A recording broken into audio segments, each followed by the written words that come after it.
తండ్రుల్ని తక్కువ చేయట్లేదు, కానీ తల్లిదండ్రుల కంటే చూడండి, మన జీవితంలో దేవుడు ప్రాముఖ్యత గలవాడు. కాబట్టి తల్లి తన బాధ్యతను తను నెరవేర్చినప్పుడు ఆమెకు కూడా దేవుడు ఏం చేస్తాడు? గొప్ప బహుమతిని ఇస్తాడు.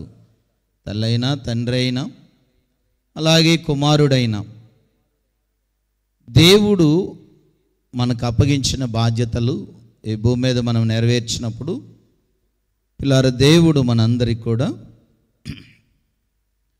తగినటువంటి ప్రతిఫలాన్ని మనకి ఇస్తాడు. సరే, అందరికీ మా సహోదరులు చెప్పినట్లు మరొకసారి చెప్తున్నాం మీకు. ఏంటో చెప్పండి. మీ అందరికీ, మీ తల్లులందరికీ నా హృదయపూర్వకంగా దేవుని నామంలో వందనాలు. మీకు సమాధానం కలుగును గాక. సరే, దేవుని వాక్యంలోనికి వెళ్దాం. దేవుని వాక్యంలోనికి వెళ్దాం. మొదటి తిమోతికి రాసిన పత్రిక ఒకసారి తీద్దాం అందరం కూడా. మొదటి తిమోతికి రాసిన పత్రిక 6వ అధ్యాయం. మొదటి తిమోతికి రాసిన పత్రిక 6వ అధ్యాయం 6, 7, 8 వచనాలు అందరూ కలిసి చదువుదాం. మొదటి తిమోతికి రాసిన పత్రిక 6వ అధ్యాయం 6, 7, 8 వచనాలు అందరూ కలిసి చదువుదామా? సంశిష్టమైన సహితమైన దైవభక్తి గొప్ప లాభ సాధకమై ఉన్నది. మనలో తేలేదు, దీనిలో నుండి ఏమీ తీసుకుపోలేం. కాగా అన్నవస్త్రముల గలవారమై ఉండి వాటితో తృప్తి పొందుదము. చాలు.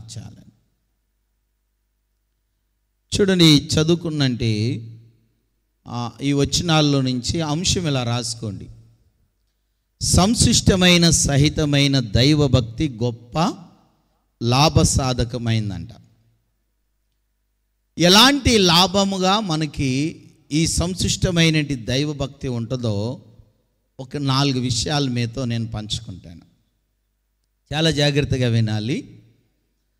సంశిష్టమైన దైవభక్తి ఒక మనుషునికి ఏం చేకూర్చుంది? లాభాన్ని చేకూరుతుంది. సంశిష్టమైన దైవభక్తి అంటే పిల్లారా, మనము గత అనేక వారాల నుంచి లేక అనేక సందర్భాల్లో మనం ఎన్నుకుంటూ వస్తున్నాం. దేవుని యందు ఎలా ఉండాలంట? భయము భక్తి కలిగి ఉండాలి. దేవుని యందు మనము భయము భక్తి కలిగి ఉన్నప్పుడు అది ఎలా మారుతుందంటే సంశిష్టమైన దైవభక్తిగా మారుతుంది. సంశిష్టమైన దైవభక్తిగా మారినప్పుడు మన జీవితంలో అది గొప్ప లాభాన్ని చేకూరుస్తుంది. మానవుడికి ఉండే ఆ మనసు ఏమిటంటే లాభాన్ని ఎక్కువ ఇష్టపడతాడంట. దేన్ని ఇష్టపడతాడు చెప్పండి? మానవుడు లాభాన్ని ఇష్టపడతాడు. మరి మన జీవితంలో సంశిష్టమైన దైవభక్తి మనము చేయగలిగితే ఎంత లాభాన్ని మనకి చేకూర్చగలిగిద్దో ఈ భక్తి అనేది ఈరోజు మనం నేర్చుకోబోయే అంశం. కాబట్టి దయచేసి అనుకున్న వాళ్ళు కూడా, కుర్చీలో ఉన్న వాళ్ళు కూడా మనసు పెట్టండి. దేవుని వాక్యాన్ని వినగలిగితేనే మీరు వచ్చినందుకు ఫలితం ఉంటుంది. విన్న వాక్యాన్ని బట్టి చివరిలో ఏం చేయాలి? మనము ప్రార్థన చేయాలి. అప్పుడే నీవు దేవుని సన్నిధికి వచ్చిన దాన్ని బట్టి, వాక్యాన్ని విన్నదాన్ని బట్టి, ప్రార్థన చేసిన దాన్ని బట్టి లాభం ఉంటుంది నీకు. స్కూల్కి వెళ్ళి స్కూల్లో కూర్చుని వస్తే ప్రయోజనం ఉండదు. స్కూల్లో ఏం చేయాలి? టీచర్ చెప్పే మాటలు పిల్లలు చెప్పండి, ఏం చేయాలి? వినాలి, తర్వాత చదవాలి, తర్వాత పాటించాలి. అంతేనా? ఓకే. అలాగే దేవుని సన్నిధికి వచ్చిన మనం కూడా మరి మన జీవితంలో పిల్లారా మనము కూర్చున్నాము, ఇప్పుడు వినాలి. వినిన దాన్ని బట్టి మనం ఏం చేయాలి? ప్రార్థన చేసుకోవాలి. కాబట్టి అప్పుడే లాభం ఉంటుంది. రండి, మొదటి విషయాన్ని చూపిస్తాను. ఇక్కడే మనం చదివాం కదా, ఒకసారి 7-8 వచనాలని చదువుదాం. ఇక్కడ మనం ఈ లోకములోనికి ఏమీయూ తేలేదు, మనము ఈ లోకములోనికి ఏమీయూ తేలేదు, దీనిలో నుండి ఏమీయూ తీసుకొని పోలేము, ఏమీయును తీసుకుపోలేము. కాగా అన్న వస్త్రములు గలవారమై ఉండి వాటితో తృప్తి పొంది ఉందము. చూడండి పిల్లారా, ఇక్కడ ఎక్కువ చూడండి. ఇక్కడ మనం చూస్తే పిల్లారా, కాగా అన్న వస్త్రములు గలవారమై ఉండి వాటితో ఏముండాలంట? మనకి తృప్తి పొంది ఉండాలంట. చూడండి ఇక్కడ రాసుకోండి. మొదటిదిగా తృప్తి కలిగి ఉంటాం అంటే సంశిష్టమైనటి దైవభక్తి మన జీవితంలో మనకు ఎలా లాభం అంటే తృప్తి కలిగి ఉంటాం. చాలామందికి తృప్తి అనేది ఉండదు. అక్కడ స్పష్టంగా రాయించాడు, దేవుని వాక్యం రాయించబడింది. కాగా ఏ విషయాల్లో ఉండదంట? మనకి అన్న వస్త్రములు. చూడండి, శారీరక సంబంధమైన వాటి మీద మనకి ఏముండదంట? తృప్తి ఉండదు. శారీరక సంబంధమైన విషయాల్లో మనం తృప్తి కలిగి ఉండకపోతే చాలా నష్టపోతామండి. దురదృష్టకరమైన విషయం ఏంటంటే చాలామంది జీవితాలకి ఆత్మ సంబంధమైన విషయాల్లో తృప్తి కలిగి ఉంటారు. ప్రార్థన చేసే విషయంలో, దేవుని వాక్యం చదివే విషయంలో, అలాగే దేవుని సన్నిధికి వచ్చే విషయంలో ఒక వారం వస్తే సరిపోద్దులే, ఇంకో వారం వెళ్ళకపోయినా పర్వాలేదు. ఆదివారం వస్తే సరిపోద్ది, బుధవారం వెళ్ళకపోయినా పర్వాలేదు, శనివారం వెళ్ళకపోయినా పర్వాలేదు. చూడండి, ఇలాగా ఆత్మ సంబంధమైన విషయాల్లో తృప్తి కలిగి ఉంటాము. కానీ శారీరక సంబంధమైన విషయాల్లో అంటే మనం తినే ఆహారం విషయంలో కానీ, వేసుకునే వస్త్రాల విషయంలో కానీ, అలంకరించుకునే ఆభరణాల విషయంలో కానీ, ఆస్తిని సమకూర్చుకునే విషయంలో, అది పొలాలు కావచ్చు, స్థలాలు కావచ్చు, అవే ఇప్పుడు ప్లాట్లు అంటున్నారు కదా. చూడండి, ఈ లోక సంబంధమైన విషయాల్లో మనకి తృప్తి లేకుండా రాత్రి పగలు ఏం చేస్తామంటే కష్టపడి సమకూర్చుకోవడానికి ప్రయాసపడతాం. చాలా విషయాల్లో పిల్లారా తృప్తి లేకుండా జీవించే వాళ్ళు ఈ స్థలంలో ఉన్నారు.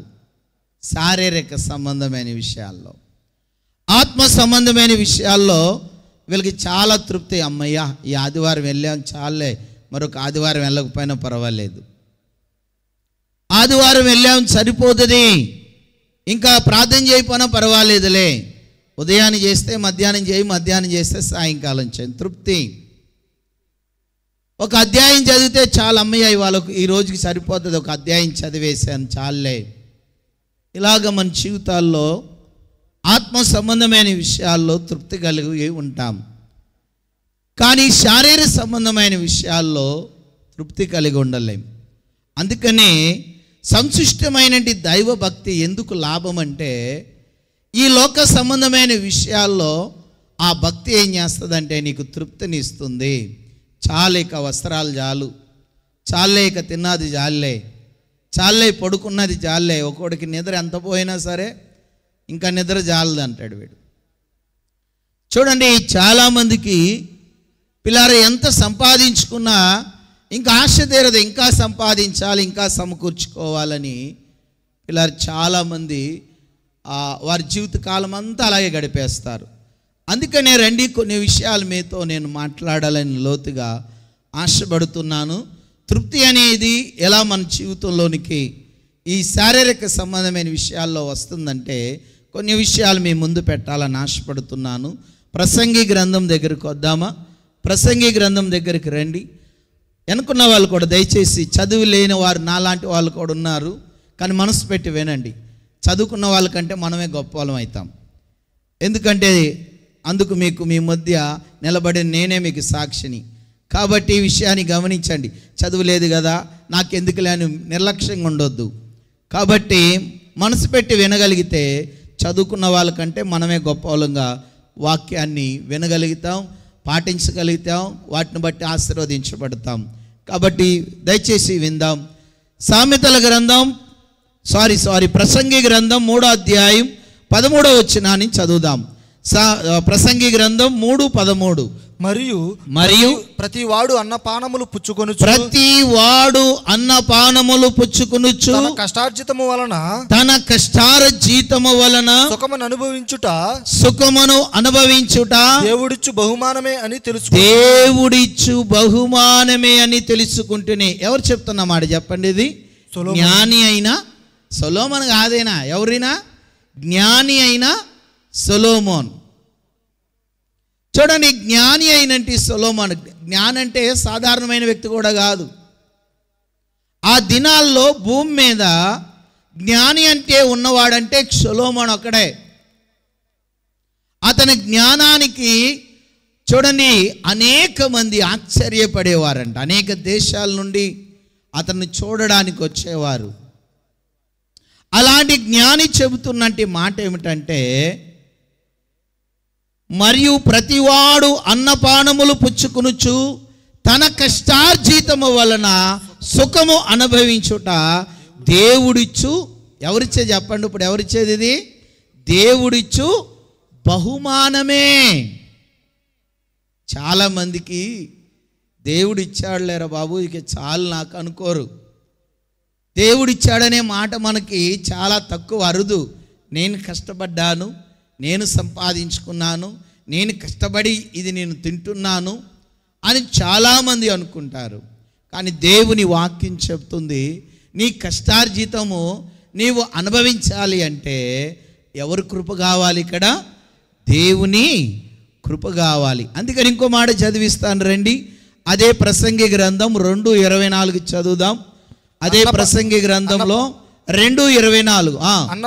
అన్నపానములు పుచ్చుకును కంటేను తన కష్టార్జితము చేత సుఖపడుట కంటేను నరునికి మేలుకరమైనది ఏదియు లేదు. ఇదియును దేవుని వలన కలిగినని నేను తెలుసుకుంటుని. ఆ జ్ఞానేని సొలొమోను కూడా అర్థమైంది. ఒకప్పుడు ఈయనకి అర్థం కాలేదేమో, నేను కష్టపడ్డాను, నేను సంపాదించుకునేది, నేను తింటున్నాను, వీళ్ళకేంటి అనుకున్నాడేమో. కానీ పిల్లారు, ఇక్కడ మనం చూస్తే ఇక్కడ జ్ఞానైన సొలొమోను అంటున్నాడు, అన్నపానములు పుచ్చుకున్నట కంటే తన కష్టార్జితము చేత సుఖము అనుభవించుట కంటేను నరునికి మేలుకరమైనది మరి ఏదీ లేదు. వాస్తవం ఏది? కానీ అది ఎవరి వలన కలుగుతుందో చెప్పండి? ఇక్కడ దేవుని వలన కలుగుతుందని మర్చిపోతాం మనం. సంశిష్టమైనటి దైవభక్తి గలవాడు ఏం చేస్తాడంటే తృప్తి కలిగి ఉంటాడు. ఎలాంటి తృప్తి అంటే, చాలు దేవుడు వాళ్ళు ఇచ్చాడు నాకు ఆహారాన్ని, చాలు వేసుకోవడానికి వస్త్రాలను ఇచ్చాడు, చాలు నా బిడ్డలకు ఆహారం పెట్టుకోగలిగాను, నా భార్యకు పెట్టగలిగాను, నా భర్తకు పెట్టుకోగలిగాను, చూడండి చాలు మేము ఉండడానికి ఒక గృహం ఉంది, చాలు మేము చేసుకోవడానికి ఏదో ఒక వ్యాపారం ఉంది, ఏదో ఒక ఉద్యోగం ఉంది, ఏదో ఒక మా జీవితం ఈ జీవనోపాధిలో గడిచిపోవడానికి ప్రభు ఏదో మాకు చిన్న ఇలాంటి అవకాశాలు మాకు కల్పిస్తున్నాడు అని తృప్తి కలిగి ఉంటామండి. కానీ చాలామందికి పిల్లలు ఈ విషయంలో రివర్స్ ఉంటాం మనం. చూడండి, దేవుడిచ్చాడనే విషయాన్ని మర్చిపోయి నేను సంపాదించుకున్నాను, నేనే కష్టపడుకున్నాను అని చాలామంది అనుకుంటారు. పిల్లారా రండి, మరొక మాట చూపిస్తాను రండి, మరొక మాట చూద్దాం రండి. పిల్లారా ఎబ్రీయులకు రాసిన పత్రిక 13వ అధ్యాయం 5వ వచనాన్ని కూడా చూద్దామా? ఎబ్రీయులకు రాసిన పత్రిక 5వ అధ్యాయము ధనాపేక్ష 13:5 ధనాపేక్ష లేని వారై మీకు కలిగిన వాటితో తృప్తి పొంది ఉండుడి. ఇక్కడ కూడా పిల్లారే ఏం చెప్తుందంటే దేవుని వాక్యం ఏం రాయబడిందంటే తృప్తి కలిగి ఉండాలంట. ఏ విషయంలో తృప్తి కలిగి ఉండాలి చెప్పండి, మీరే చెప్పండి. ఏ విషయంలో? ధనాపేక్ష విషయంలో. దేవుడు ఏవే విషయాల్లో మనకి తృప్తిని ఇవ్వాలని కోరుకుంటాడంటే, నీవు తినే ఆహారం విషయంలో, వేసుకునే వస్త్రాల్లో, నువ్వు సంపాదించే సంపాదనలో తృప్తి కలిగి ఉండాలని కోరుకుంటాడు. ఎందుకంటే ఈ విషయంలో మనము తృప్తి కలిగి లేకపోతే పిల్లరా చాలా ప్రమాదకరం. ఎందుకంటే ధనాపేక్ష అన్ని కీడులకు మూలమైపోతుంది. ధనాపేక్ష అన్ని కీడులకు మూలము. తిండిపోతానం కూడా చాలా ప్రమాదకరం తెలుసా? ఆహారం దగ్గరే భార్య భర్తలు కొట్లాడుకుంటారు లేరా? చాలామంది ఉన్నారు. వస్త్రాల దగ్గర కొట్లాడుకునే వాళ్ళు ఉన్నారు. చూడండి పిల్లారా, అనేక విషయాల్లో భార్యాభర్తల మధ్యన గొడవలు ఎందుకు వస్తాయి అంటే తృప్తి లేకపోవడం వల్లనే. తృప్తి లేని జీవితాన్ని బట్టి, అది అన్న వస్త్రాలు కావచ్చు, చూడండి ధనాపేక్ష కావచ్చు, లేకపోతే అలంకరణ కావచ్చు. పిల్లారా, ఏదైనా సరే తృప్తి లేని వాని జీవితంలో ఏమొస్తాయి అంటే పోరాటాలు వస్తాయి, పోట్లాటలు వస్తాయి, సమాధానం ఉండదు, నెమ్మది ఉండదు. అందుకనే ఒక భక్తుడు, ఎవరో కాదు, జ్ఞానైన సొలొమోను రాసినాడు సామెతల గ్రంథంలో ఇలా రాసుకున్నాడు, ఇలా చెప్తున్నాడు. రండి చూపిస్తాను ఆయన ఏమని ప్రార్థన చేస్తున్నాడో ఒకసారి చూద్దాం. ఈ తృప్తి విషయంలో ఏమని ప్రార్థన చేస్తున్నాడో. సామెతల గ్రంథం 30వ అధ్యాయం, సామెతల గ్రంథం 30వ అధ్యాయం 7, 8, 9 వచనాలు చదువుదాం. చూడండి. సామెతల గ్రంథం. దేవా నేను నీతో 2 మనవులు చేసుకొనుచున్నాను. నేను చనిపోక ముందు వాటిని నాకు అనుగ్రహింపుము. వ్యర్థమైన వాటిని అబద్ధములను నాకు దూరముగా నుంచుము.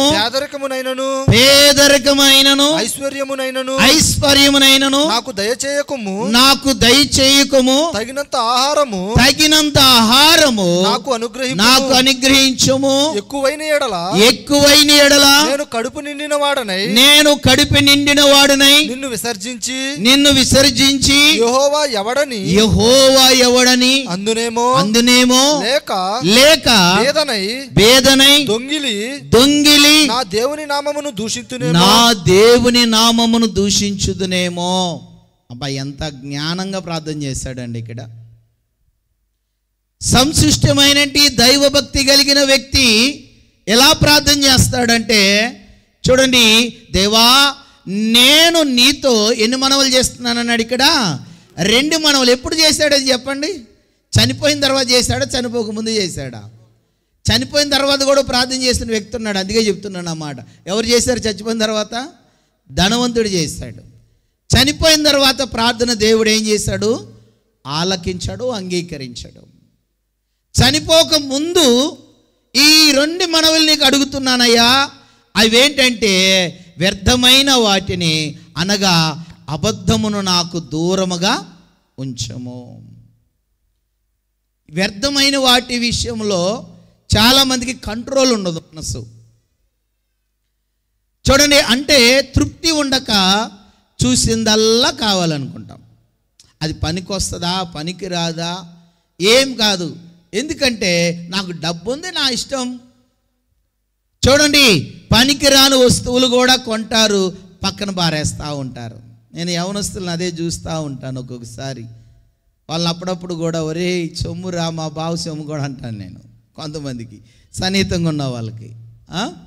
చూడండి, విలువగా ఎంచుకోవాలి పిల్లారా. ఎందుకంటే వ్యర్థమైన వాటిని మనము ఆశించకూడదు. చాలామంది స్త్రీలు కూడా వీళ్ళకున్న వీక్నెస్ ఏంటంటే పక్కింట్లో ఏది ఉంటే అది మన ఇంట్లో ఉండాలా, పక్కింటి ఆవిడ ఒంటి మీద ఉంటే మన ఒంటి మీద ఉండాలా. వ్యర్థమైన వాటిని కూడా ఆశిస్తారండి. తృప్తి లేని జీవితము. దయచేసి ఏమనుకోవద్దు, ఇలా చెబుతున్నానని. మనం కంట్రోల్లోకి రావాలి. ఇక్కడ ఈ వ్యక్తి అదే ఆశిస్తున్నాడు. వ్యర్థమైనవి నా మనసులోనికి రానివ్వద్దు, అవి నా హృదయంలోనికి వెళ్ళనివ్వద్దు, వ్యర్థమైన వాటిని ఆశించనివ్వద్దు. రెండో మనం ఏంటంటే అబద్ధము నాకు దూరముగా ఉంచము. తృప్తి లేని వాడు ఏం చేస్తాడంటే అబద్ధాలు ఆడతాడండి. ఒకటి, తృప్తి లేని జీవితం వ్యర్థమైన వాటిని ఆశిస్తుంది. రెండోది, ఆ వ్యక్తి ఏం చేస్తాడంటే అబద్ధాలు ఆడతాడు. డబ్బు సంపాదించుకోవాలంటే ఇప్పుడు వీడికి తృప్తి లేదు, 10 అబద్ధాలు ఆడి 10 ఇంకా సంపాదించుకోవాలని కోరుకుంటాడు. అందుకని ఇక్కడ ఈ వ్యక్తి అంటున్నాడు, అయ్యా ఈ 2 నాకేమవ్వాలి, ఇప్పుడు దూరంగా ఉంచు. ఎందుకంటే ఈ రెండిటి వలనే అయితే పేదోడినని అయిపోతాను, లేకపోతే నేనేమైపోతాను, ధనవంతుడినైనా అయిపోతాను. చూడండి, వ్యర్థమైన వాటి వలన అయితే దరిద్రుడు అవుతావు, లేకపోతే అది నిన్ను ఒకసారి గొప్ప అని చేసేస్తుంది. ఎందుకంటే అబద్ధము నిన్ను పేదవాడిగానే మార్చిద్ది, లేక అబద్ధము నిన్ను ధనవంతుడిగానే చేస్తుంది. ఈ 2 ప్రమాదకరమే అంటున్నాడు ఇక్కడ. ఎందుకు ప్రమాదకరము? పేదరికంగా ఉన్నాను అనుకో, అయ్యా దొంగిలించి నీ నామానికి ఏం తీసుకొస్తాను, నేను అవమానం చేస్తానేమో. ఒకవేళ బాగా సంపాదించుకున్నాను నేను, కాబట్టి యెహోవా ఎవడనందని నేను అనుకుందనేమో. ఎందుకంటే పిల్లారా, డబ్బు బిజినెస్ పెరిగిపోయింది అనుకోండి, దేవుని మర్చిపోతాం. అప్పుడు ప్రార్థన చేసేవాడు 3 పూటలు, ఇప్పుడు ఒక రోజు కూడా, ఒక పూట కూడా ప్రార్థన చేయడానికి కష్టమైపోద్ది నీకు. అప్పుడు 3 అధ్యాయాలు చదివావు, ఇప్పుడు ఒక అధ్యాయం చదివితే కూడా కష్టమైపోద్ది నీకు. ఎందుకంటే డబ్బు పెరిగే కొలది, బిజినెస్ పెరిగే కొలది, చూడండి ఆస్తి పెరిగే కొలది నువ్వు దాని వెనకాల పరిగెత్తాలి. ఇప్పుడు నీ ధనం ఎక్కడుంటుందో నీ హృదయం కూడా అక్కడే ఉంటుందని దేవుడు చెప్పాడు. ఊరికనే చెప్పలేదు ఈ మాటలు. కాబట్టి పిల్లారా, ఈ వ్యక్తి ఏమంటున్నాడంటే, అయ్యా నన్ను పేదోడుగా ఉంచొద్దు, ఇటు వచ్చి నన్ను ధనవంతునిగా చేయొద్దు. ఎలా ఉంచమని ప్రార్థన చేస్తున్నాడు? 9వ వచనంలో చూస్తే, ఎక్కువైన ఎడల నేను కడుపు నిండిన వాడినై నిన్ను విసర్జించి యెహోవాడు నన్ను అందునేమో, బేదనై దొంగిలి నా దేవుని నామమును దూషింతునేమో అని ఏం చేస్తాడంటే, నాకు ఎంత కావాలో నాకు అంతే నాకు దయచే. తృప్తి కలిగిన జీవితం ఏం చేస్తాడంటే పిల్లారా, ఆ రోజుకి ఎంత ఇచ్చినా చాలు ప్రభువా అనుకుంటాడు. నేను చేపలాట ఆడినప్పుడు, మామూలు ఒగ్గినప్పుడు కొంతమందిని చూసేవాడిని. పిల్లారా, వాళ్ళకి పడినా తృప్తి ఉండేది కాదు, పడకపోయినా తృప్తి ఉండేది కాదు వాళ్ళకి. నాకు పడినా పడకపోయినా నా ముఖంలో ఫీలింగ్లో ఏమాత్రం మార్పు వచ్చేది కాదు. చాలా హృదయం అంతటితో ప్రభువుని స్తుతించేవాడిని. అప్పుడు నన్ను అడిగేవారు, రే నువ్వు ఎలా ఉన్నావు ఎలాగని. చేపలు పడకపోయినా పడినా వాళ్ళు అనుకునేవారు నా ముఖం నవ్వు, ఆ ఆనందాన్ని చూసి ఆ పాటలు పాడుకుంటా ఆ దోణి కానీ లేక ఆ డోంగరిని కానీ తోసుకుంటూ వస్తుంటే వీడికి చేపలు బాగా పడినాయేమో అనుకునేవారు. మా రేవులోకి వచ్చి నేను 1, 2 చేపలు తీసి కాట వేసి వచ్చేసేవాడిని.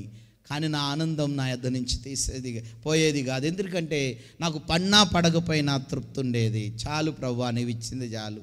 ఈరోజు 1/2 కేజీ ఇచ్చినా పర్వాలేదు, కేజీ ఇచ్చినా పర్వాలేదు, చేపలు నువ్వు ఎంత ఇచ్చినా పర్వాలేదు. కానీ ఒక వ్యక్తి ఉండేవాడు, చాలా పడితేనేమో హై లెవెల్లో వెళ్ళిపోయి పాటలు, పడకపోయేటప్పటికి నీరసంగా వచ్చేది. ఓహో నాకు గుర్తుపెట్టేవాడిని. పాటలు పాడాడరా అంటే అబ్బో ఇవాళ ఈ బ్రదర్కి బాగా పడ్డాయి చేపలు అనుకునేవాడిని. పడకుండా చూడండి నీరసంగా దోసేవాడు, వేలాకేసేవాడు తెడ్డు. అప్పుడు అనుకునేవాడు ఓహోహో చేపలు పడలేదు ఇతనిలోకి అనుకునేవాడిని. పిల్లారా, తృప్తి అనేది ఏ విషయంలోనైనా ఉండాలి. చాలామందికి భర్తున్న పరపురుషుడు కావాలని కోరుకునే స్త్రీలు ఉన్నారు. తృప్తి లేని జీవితమే అది. దేవుడు ఎందుకు నీకు భర్తనిచ్చాడు? నీ భర్తతో నీవు సంతోషంగా ఉండడానికి ఇచ్చాడు భర్తని. చాలామందికి భర్తలున్నా సరే భర్తల్ని పక్కన పెట్టి పరపురుషునితో పాపం చేసే స్త్రీలు ఉన్నారు. వీళ్ళు ఎవరంటే తృప్తి లేని వారు. వీరికి సంశుష్టమైన దైవభక్తి లక్షణాలు కాదు లేవి వీళ్ళకి. చూడండి, భార్య ఉంది, చక్కని భార్య ఉంది, చక్కని బిడ్డలు ఇచ్చాడు దేవుడు. ఈ భార్య బిడ్డలను విడిచిపెట్టి పరస్త్రీతో ఉంటాడు వీడు. వీడికి తృప్తి లేని వాడు వీడు. చూడండి, వీడిలోనికి సంశుష్టమైనటి దైవభక్తి లేదు. సంశుష్టమైనటి దైవభక్తి నీ యొక్క అన్న వస్త్రాల మీద తృప్తినిస్తుంది. నీ ధనాపేక్ష, నీ సంపాదన విషయంలో తృప్తి కలిగి బ్రతుకుతావు.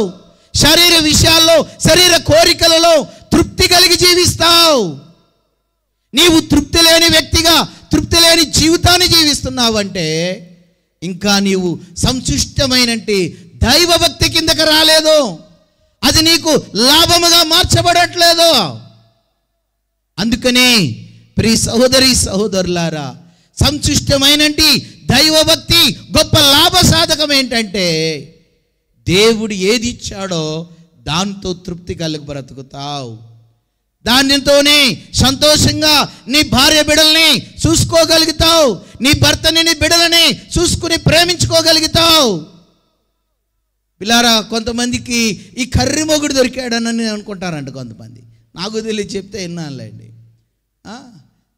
ఏమో, ఎవరైతే భర్త దేవుడికి ఇచ్చాడు, ఏం చేయాలి? భర్తతో ఏం చేయాలి? తృప్తి కలిగి బ్రతకాలి.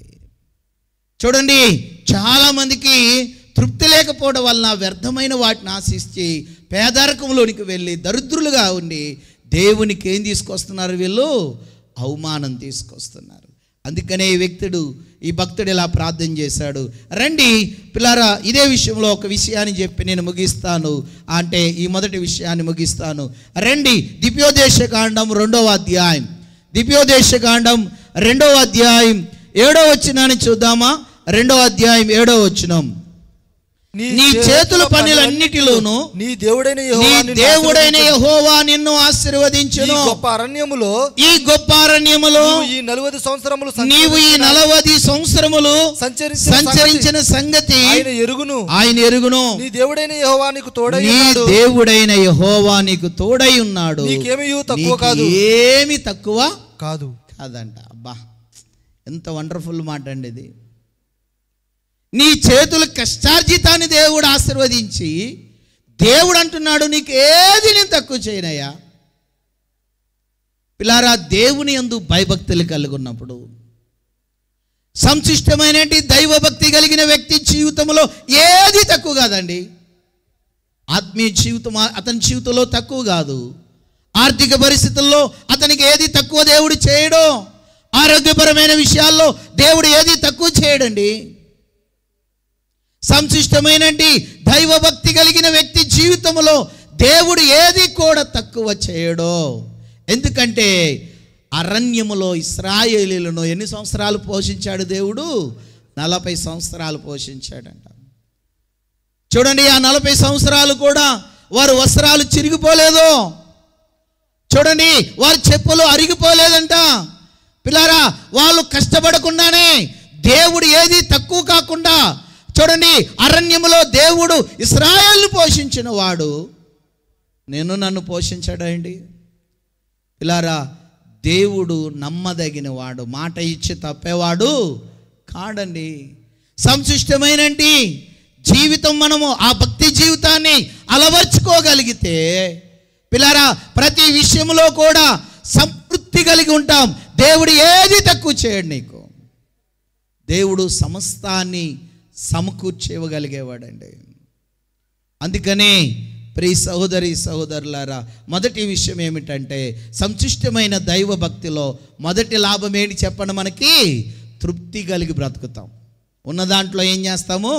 తృప్తి బతుకుతాం అని దేవుడు ఏమీ కూడా తక్కువ మనకి చేయడంట. రండి, రెండో విషయాన్ని చూద్దాం. రండి పిల్లారా, రెండో విషయాన్ని చూద్దాం. సంశిష్టమైనటి దైవ భక్తి విషయంలో గొప్ప లాభ సాధకములో రెండోది ఏమిటంటే ఏబు గ్రంథం దగ్గరికి రండి. ఏబు గ్రంథం 4వ అధ్యాయం 6వ వచనం. ఏబు గ్రంథం 4వ అధ్యాయం 6వ వచనాన్ని ఒకసారి చదువుదామా? నీ భక్తి నీకు ధైర్యము పుట్టింపదా? నీ యథార్థ ప్రవర్తన నీ నిరీక్షణకు ఆధారము కాదా? చూడండి పిల్లారా, ఇక్కడ దేవుని వాక్యాన్ని మనం చూడగలిగితే ఇక్కడ నీ భక్తి నీకు ధైర్యమును పుట్టించదా? పిల్లరా, దేవుని యొక్క వాక్యం చెబుతుంది, సంశిష్టమైన దైవభక్తి ఏం చేస్తుందంటే మనకు ధైర్యాన్ని ఇస్తుందంటే ఏమిస్తుంది చెప్పండి? ధైర్యాన్ని ఇస్తుంది. అందుకు ఉదాహరణగా ధైర్యాన్ని కోల్పోయిన ఒక వ్యక్తిని పరిచయం చేస్తాను. ఎందుకంటే అతడు సంశిష్టమైన దైవభక్తి గలవాడు. ఆ సంశిష్టమైన దైవభక్తిని బట్టి పిల్లారా తను జీవితంలో ఒకగానొక సమయంలో తన యొక్క జీవితంలో క్లిష్టమైన పరిస్థితి వచ్చినప్పుడు ఎవరిని బట్టి ధైర్యం తెచ్చుకున్నాడో రండి మొదటి సమూయేలు గ్రంథంలోనికి వద్దాం రండి. మొదటి సమూయేలు గ్రంథం 30వ అధ్యాయం. మొదటి సమూయేలు గ్రంథం 30వ అధ్యాయం పిల్లారా 6 వచనం 7 8 వచనాలు ఈ 3 వచనాలు ఒక్కొక్క వచనం చదువుకుంటూ వెళ్దాం. మొదటి చదవండి 6ను. దావీదు మిక్కిలు దుఃఖపడెను మరియు తమ తమ కుమారులను బట్టి కుమార్తెలను బట్టి జనులందరికీ ప్రాణము విసిగినందున రాళ్ళు రువ్వి దావీదును చంపుదము రెండని వారు చెప్పుకొనగా దావీదు తన దేవుడైన యెహోవాను బట్టి ధైర్యము తెచ్చుకొనెను. ఏం తెచ్చుకున్నాడు చెప్పండి? ఇప్పుడు ఎవరు బట్టి తెచ్చుకున్నాడు? ఇక్కడ యెహోవాను బట్టి, దేవుని బట్టి పిల్లారా ఇక్కడ ధైర్యాన్ని తెచ్చుకున్నాడండి. తనకున్న డబ్బును బట్టో, తనకున్న జ్ఞానాన్ని బట్టో, తనకున్న చదువును బట్టో, తనకున్న ఆస్తుపాస్తులను బట్టో, లేక తనకున్న అందాన్ని బట్టో ధైర్యం తెచ్చుకోలేదు. కానీ ఎవరిని బట్టి తెచ్చుకున్నాడు చెప్పండి? ఇక్కడ దేవుని బట్టి ధైర్యాన్ని తెచ్చుకున్నాడు. సంశిష్టమైన దైవభక్తి రెండో లాభాన్ని ఏం చేకూరుస్తుందంటే నీ జీవితంలో ఎలాంటి శ్రమలు వచ్చినప్పుడైనా, కష్టాలు వచ్చినప్పుడైనా, ఇబ్బందులు వచ్చినప్పుడైనా ఎవరిని బట్టి ధైర్యం తెచ్చుకునేలాగా ప్రేరేపిస్తుంది? నిన్ను దేవుని బట్టి, మనం నమ్ముకున్న దేవుని బట్టి, మనం ఆరాధించే దేవుని బట్టి పిల్లారా ధైర్యాన్ని తెచ్చుకోగలుగుతాం. ఇక్కడ వాస్తవానికి మనం చూస్తే పిల్లారా దావీదు చాలా చూడండి క్లిష్టమైన పరిస్థితుల్లో ఉన్నాడు. తను నమ్మిన వారే తనకి శత్రువులుగా మారారు. ఇక్కడ తన భార్య పిల్లలు లేరు. చూడండి తను సమకూర్చుకున్నది అంతా పోయిందండి, పోగొట్టుకున్నాడు. చూడండి చాలా నిరాశలో ఉన్నాడు. అలాంటి పరిస్థితుల్లో చూడండి పిల్లారా ఇతడు దేవుని బట్టి ధైర్యాన్ని తెచ్చుకుని విశ్వాసాన్ని తెచ్చుకున్నప్పుడు అతడు చేసింది ఏంటంటే ప్రార్థన చేశాడంట, మొరపెట్టాడు. పిల్లారా సంశిష్టమైన దైవభక్తి రెండో లాభాన్ని ఏమి సమకూరుస్తుందంటే నిన్ను ధైర్యపరుస్తుంది. ఈ ధైర్యాన్ని ఎలా మారుస్తుందంటే నువ్వు ప్రార్థన చేసే వ్యక్తిగా మారుస్తుంది. ఆ ప్రార్థన చేస్తున్నప్పుడు దేవుడు నీకు సమాధానం ఇస్తాడండి. అందుకనే పౌలు గారు కూడా చెప్పే మాట చూద్దాము రండి. 2వ కొరింథీయులకు రాసిన పత్రిక 4వ అధ్యాయం 8వ వచనం. 2వ కొరింథీయులకు రాసిన పత్రిక 4వ అధ్యాయం 8వ వచనాన్ని చూస్తే ఎటు పోయినను శ్రమపడుచున్నను ఇరికింపబడి వారం కాము, అపాయములో ఉన్నను కేవలము ఉపాయము లేని వారము కాము. చూడండి ఎంత చక్కని మాట అండి. పిల్లారు ఇక్కడ అపాయములో ఉన్నాడు దావీదు. చూడండి చాలా భయంకరమైన పరిస్థితుల్లో ఉన్నాడు. చూడండి సమస్తాన్ని కోల్పోయి ఉన్నాడు. అలాంటి పరిస్థితుల్లో ఇరికింపబడి ఉన్నంటి పరిస్థితుల్లో ఎవరిని బట్టి ధైర్యం తెచ్చుకున్నాడంటే దేవుని బట్టి ధైర్యం తెచ్చుకున్నాడు. ఎందుకంటే మనుషులు బట్టో తనకున్న సైన్యాన్ని బట్టో ఇక్కడ ధైర్యం తెచ్చుకోలేదు. కానీ పిల్లారా నేను నమ్ముకున్న దేవుడు గొప్పవాడు, నేను ఆరాధించే దేవుడు గొప్పవాడు. ఆయన ఖచ్చితంగా నేను ప్రార్థన చేస్తే ప్రార్థన తగినట్లుగా నేను ఏం చేయాలో, ఎలా చేస్తే ఈ పరిస్థితుల్లోంచి నేను బయటపడతానో, ఈ పరిస్థితిని ఎలా నేను ఎదుర్కోగలుగుతానో దేవుడు నాతో మాట్లాడతాడు. ఎందుకంటే నేను బలహీనుడైనప్పుడే దేవుడు నన్ను బలపరుస్తాడని నమ్మాడంట. అందుకని మరొక మాట చూద్దాము రండి.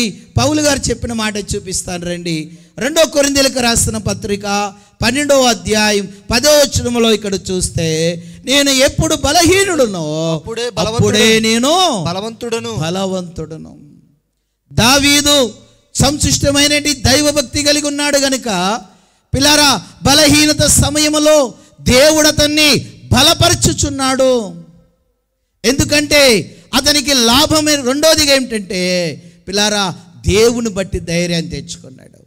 తెచ్చుకుని ప్రభువా, మరి దండ్రిని నేను తరిమితే ఆ అమాలేకులను నేను పట్టుకోగలుగుతానా?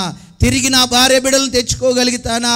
నేను పోగొట్టుకున్నది మరలా నేను తిరిగి సంపాదించుకోగలుగుతానా లేదా అని చెప్పి ప్రార్థన చేశాడు. పిల్లారా, మొరపెట్టాడు. ఆ ప్రార్థన చేసినప్పుడు దేవుడు ఏమని మాట్లాడుతున్నాడు రండి ఇప్పుడు మొదటి సమూయేలు గ్రంథములో పిల్లారా 8వ వచనాన్ని చదువుదాం. మనం చదివాం కదా 30 అధ్యాయం 8వ వచనములో, నేను ఈ దండును తరిమిన ఎడల కలుసుకొందునా అని యెహోవా యొద్ద దావీదు విచారణ చేయగా, దేవుడు మాట్లాడుతున్నాడు ఇక్కడ, తరుము నిశ్చయముగా నీవు వారిని కలుసుకుని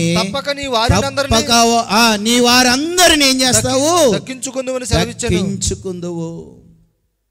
సంశిష్టమైన దైవభక్తి లేకపోతే అవిశ్వాస అయిపోయేవాడే. చూడండి, భయపడిపోయేవాడే, పిరికివాడైపోయేవాడే. పిల్లారా, దేవుని బట్టి ధైర్యాన్ని తెచ్చుకునేవాడు కాదు. కానీ దావీదు సంశిష్టమైన దైవభక్తి లక్షణము గలవాడు కాబట్టే పిల్లారా, అతడు దేవుని బట్టి ధైర్యాన్ని తెచ్చుకున్నాడు. దేవుని బట్టి ధైర్యాన్ని తెచ్చుకుని దేవుని మీద ఆనుకుని ఆధారపడి ప్రార్థన చేసినప్పుడు దేవుడు కూడా ప్రత్యుత్తరం ఇస్తున్నాడు. దావీదా, ఎందుకు కురింగిపోతున్నావు? ఎందుకు చింతిస్తున్నావు? నీవు నాకు చేసిన మనవి ప్రార్థన నేను ఆలకించాను, భయపడద్దు, ధైర్యముగా ఉండి నువ్వు వెళితే వాళ్ళని నువ్వు పట్టుకుంటావు, నువ్వు పోగొట్టుకున్న దాన్ని అంతటని మరలా నువ్వు తెచ్చుకోగలుగుతావు. ఈరోజు వాక్యం వింటున్న సహోదరి సహోదరులారా, నువ్వే పరిస్థితుల్లో ఇక్కడికి వచ్చి కూర్చున్నావో నాకు తెలియదు, కానీ నీవు సంశిష్టమైన దైవభక్తి కలిగిన జీవితాన్ని జీవించగలిగితే ఈ జీవితంలో నీవు అనుభవిస్తున్నట్టు నష్టాలు, కష్టాలు, బాధలు, శ్రమలు, ఆ విషయాల్లో దేవుడు నిన్ను ధైర్యపరచుచున్నాడు. నీ ధైర్యాన్ని బట్టి నీవు ప్రార్థన చేయగలిగితే దావీదుకి దేవుడు ఎలాగైతే పోగొట్టుకున్న దాన్ని తిరిగి పొందుకుంటావని, ఇదిగో పౌలుని ఎలాగైతే బలహీనతల యందు బలపరిచాడో దేవుడు ఈరోజు నీతో కూడా మాట్లాడుతున్నాడు. ఆయన నిన్ను బలపరుస్తున్నాడు. ఎందుకంటే దావీదుకు మాట ఇచ్చి దేవుడు తప్పలేదండి, ఆ మాట ప్రకారం చేశాడు. రండి చూద్దాం మొదటి సమూయేలు గ్రంథములో 30వ అధ్యాయం 18వ వచనాన్ని మనం చూస్తే, ఇలాగు దావీదు అమాలేకీయులు దోచుకుని పోయినది అంతటిని తిరిగి పొందుకున్నాడు. ప్రియ సహోదరి సహోదరుడా, నీ ప్రార్థన జీవితం అమాలేకుడు దోసుకుపోయాడా? నీ పరిశుద్ధతను దోసుకుపోయాడా? నీ విశ్వాసాన్ని దోసుకుపోయాడా?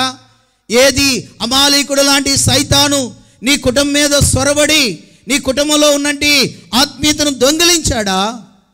అయితే నువ్వు సంశిష్టమైన దైవభక్తి కలిగి నీవు దేవుని యందు నీవు ధైర్యాన్ని తెచ్చుకుని దావీదు ప్రార్థన చేస్తున్నట్లుగా, దావీదు తగ్గించుకున్నట్లుగా, దావీదు మొరపెట్టినట్లుగా నీవు ప్రార్థన చేయగలిగితే, మొరపెట్టుకోగలిగితే దావీదు ఎలాగ తిరిగి సంపాదించుకోగలిగాడో, పొందుకోగలిగాడో, పోగొట్టుకున్న నీ జీవితంలో ఏదైతే కోల్పోయావో దాన్ని తిరిగి ఇవ్వడానికి ప్రభు సిద్ధంగా ఉన్నాడు. ఎంత ఆదరించి మాట అండి. చూడండి, తల్లిలా ఆదరించేవాడు దేవుడు, తండ్రిలా ఆదరించేవాడు ఆయన ప్రేమ గొప్పదండి. పిల్లారా, ఆయన ప్రేమ ఎంతో గొప్పది. చూడండి, దావీదును పొరపాటు చేసినప్పటికి కూడా దావీదు ఆ పొరపాటుని సరిదిద్దుకుని ప్రభు దగ్గరికి వచ్చి దేవుని బట్టి ధైర్యాన్ని తెచ్చుకుని ప్రభు దగ్గరికి వెళ్ళి దేవుని దగ్గరికి వెళ్ళి మొరపెట్టి ప్రార్థన చేస్తున్నప్పుడు, దావీదా, ఎందుకు నువ్వు దుఃఖపడతావు? ఎందుకు దిగులు పడతావు?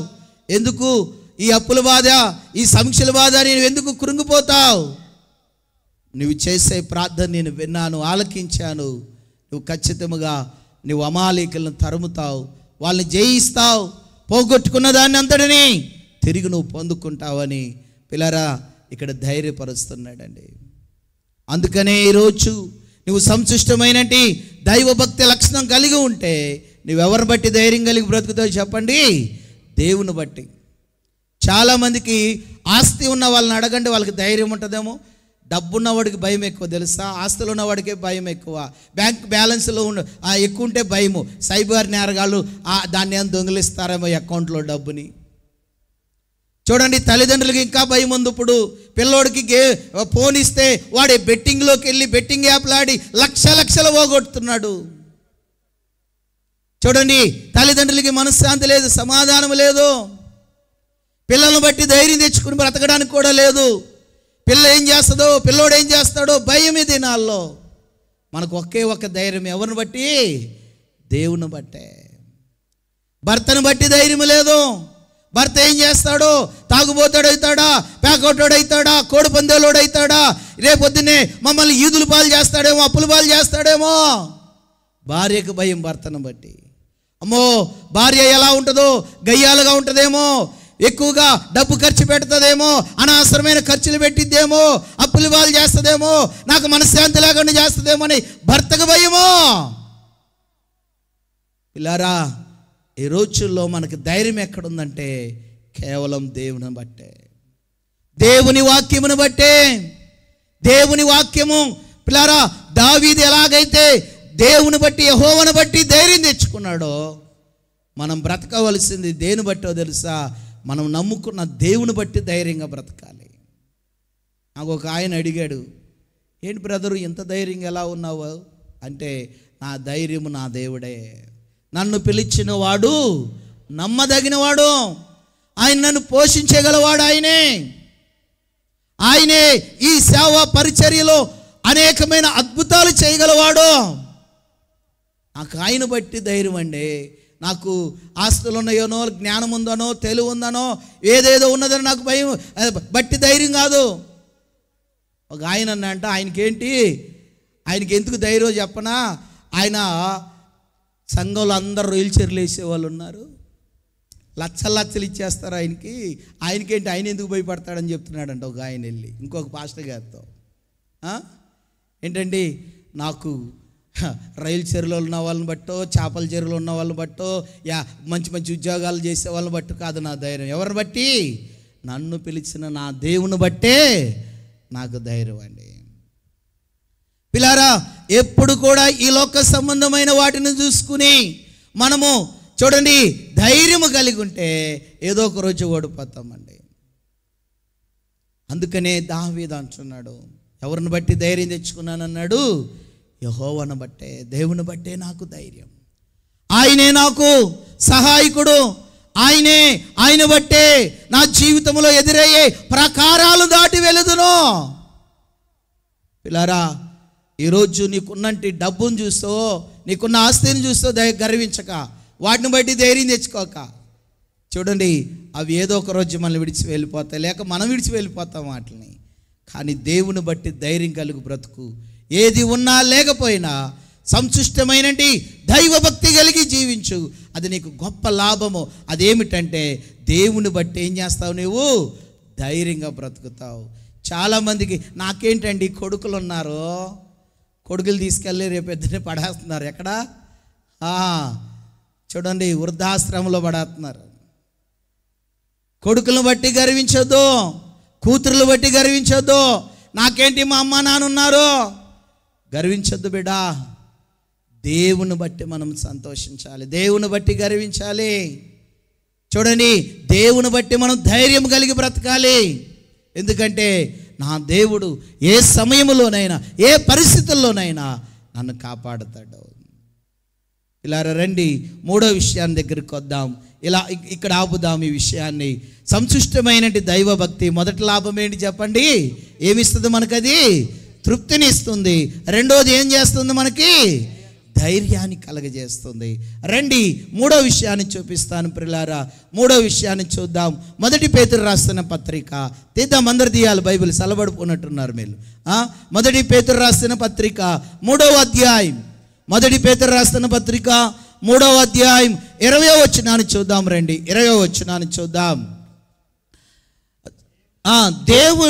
దేవుని దీర్ఘశాంతము ఇంకా కనిపెట్టిచున్నప్పుడు పూర్వము నోవాహు దినములలో వాడ సిద్ధపరచబడి ఉండగా అవిధేయులైన వారి యొద్దకు అనగా చెరలో ఉన్న ఆత్మల యొద్దకు ఆయన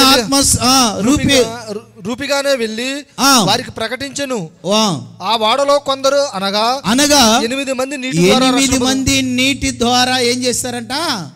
రక్షణ పొందిరు, అంటే రక్షించబడిరి. పిల్లారా, సంతుష్టమైన దైవభక్తి నోవాహు చేస్తున్నాడు. సంతుష్టమైన దైవభక్తి చేయటం వలన నోవాహుకు కలిగిన లాభం ఏంటంటే జలప్రలయములో కాపాడబడ్డారండి. ఇలా రాసుకోండి పిల్లారా. మూడోది, దేవుని చేత మనం కాపాడబడతాం. ఎవరి చేత కాపాడబడతాం చెప్పండి? మనుషుల చేత కాదు సుమా. ఎవరి చేత కాపాడబడతాం మనము? దేవుని చేత కాపాడబడతాము. ఇక్కడ నోవాహు పిల్లారా చూడండి, నోవాహు యొక్క కుటుంబం చూడండి, ఆ ఇంటి వారందరూ కూడా ఆ జలప్రలయములో నుంచి కాపాడబడ్డారు అని చెప్పబడుతుంది వాక్యం. మరి నోవాహు దినాలు ఎలాంటివి? రండి ఒకసారి చూద్దాం. రండి, ఆది కాండం దగ్గర తెలిసినదే కానీ ఒక్కసారి చదివించాలని ఆశపడుతున్నాను. చదువుదాం రండి పిల్లారా, చూద్దాం రండి. ఆది కాండం 6వ అధ్యాయం 5-6 వచనాలు చూద్దాం. నరుల చెడుతనము భూమి మీద గొప్పదనియు వారి హృదయం యొక్క తలంపులలోని ఊహ అంతయు ఎల్లప్పుడూ కేవలము చెడ్డదనియు యెహోవా చూచి తాను భూమి మీద నరులను చేసినందుకు యెహోవా సంతాపము నొంది తన హృదయములో నొచ్చుకొనెను. చూడండి ఇక్కడ పిల్లారా, ఆ దినాలు ఎలాంటివంటే దేవుడు కూడా సహించలేని దినాలంట. అలాంటి భయంకరమైన దినాలవి, పాపము విస్తరించినట్టు దినాలవి. అలాంటి పరిస్థితుల్లో కూడా పిల్లారు ఇక్కడ మనం గమనిస్తే నోవాహు ఎలా ఉన్నాడంటే చూడండి, నీతిపరుడుగా ఉన్నాడు. చూడండి, పరిశుద్ధుడుగా ఉన్నాడు, యథార్థంగా ఉన్నాడు. చూడండి, అలా ఉండి ఏం చేస్తున్నాడంటే సంతుష్టమైన దైవభక్తి కలిగి ఉన్నాడు. ఒక మాటలో చెప్పాలంటే టోటల్ అంతా కలిపితే సంతుష్టమైన దైవభక్తిగా మార్చుకున్నాడు. ఇది ఎలా లాభంగా మార్చబడిందంటే ఆయనకి ఆ దినాలు మనకు తెలుసు, జలప్రలయం రావటము, మానవులందరూ కూడా చనిపోవడం. కానీ ఎవరు కాపాడబడ్డారు చెప్పండి? సంతుష్టమైనటి దైవభక్తి చేసినట్టు నోవాహు కాపాడాడు. నోవాహు యొక్క కుటుంబం కాపాడబడింది. ఎందుకంటే పిల్లారా చూద్దాము రండి, ఈ నోవాహు కుటుంబం ఎందుకు కాపాడబడిందో ఇంకో కారణం కూడా ఉంది. చూద్దాం. హెబ్రీయులకు రాసిన పత్రిక 11వ అధ్యాయం 7వ వచనాన్ని చూద్దాం. హెబ్రీయులకు రాసిన పత్రిక 11వ అధ్యాయం 7వ వచనాన్ని మనం గమనిస్తే, విశ్వాసమును బట్టి నోవాహు అది వరకు చూడని సంగతులను గూర్చి దేవుని చేత హెచ్చరింపబడి భక్తులు గలవాడై తన ఇంటివారి రక్షణ కొరకు ఒక వాడను సిద్ధము చేసెను. అందువలన అతడు లోకము మీద నేరస్థాపన చేసి విశ్వాసమును బట్టి కలుగు నీతికి వారసుడాయెను. చూడండి, ఇక్కడ ఒక పాయింట్ని మీకు గమనానికి తీసుకురావాలనుకుంటున్నాం మీ హృదయాలకి. ఎందుకంటే నోవాహుని దేవుడు ఏం చేశాడంటే అక్కడ హెచ్చరించాడు అని ఉంది. చదివే మాట, విశ్వాసమును బట్టి నోవాహు అది వరకు చూడని సంగతుల గురించి దేవుని చేత హెచ్చరించబడ్డాడు. చెప్పండి, దేవుని చేత. పిల్లలు ఎవరి చేత హెచ్చరించబడాలి చెప్పండి? మనం ఎవరి చేత హెచ్చరించబడాలి? మనము దేవుని చేత హెచ్చరించబడాలి. పిల్లారా, మనం దేవుని చేత హెచ్చరించబడుతున్నాం, వాక్యము చేత. ఎందుకంటే ఆది యందు వాక్యముండును, వాక్యమే దేవుడై ఉండును. కాబట్టి నోవాహుని ఎవరు హెచ్చరించారు చెప్పండి? దేవుడు వాక్యము చేత హెచ్చరించాడు. హెచ్చరించినప్పుడు నోవాహు చేసిన పని ఏమిటంటే తన దేవుడు ఏదైతే ఏ విషయాల్లో అయితే హెచ్చరించాడో అవి సరి చేసుకుని తన ఇంటి వారి కొరకు ఏం సిద్ధపరచుకున్నాడు చెప్పండి? వాడని సిద్ధపరచుకున్నాడు. ఇక్కడ ఉన్న తల్లిదండ్రులందరూ కూడా, ఇక్కడ కూడి ఉన్నంటి ప్రతి ఒక్క బిడ్డతో దేవుడు మాట్లాడుతున్నాడు, హెచ్చరిస్తున్నాడు. నీవు నీ ఇంటి వారు కాపాడబడాలంటే సంశిష్టమైన దైవభక్తి కలిగి ఒక వాడని సిద్ధపరచుకోండి. రక్షణనే వాడని సిద్ధపరచుకోండి. ఎందుకంటే మీరు అనుకోవచ్చు, అయ్యగారు జరిగిపోయిన చరిత్ర మాకెందుకు చెప్తున్నారు, ఇప్పుడు జరగబోయేది చెప్పండి అంటున్నారా? రండి, జరగబోయే సంగతి కూడా చెప్తాను మీకు. నోవాహు కొరకు ఎందుకు చెప్తున్నాను రండి పిల్లారా.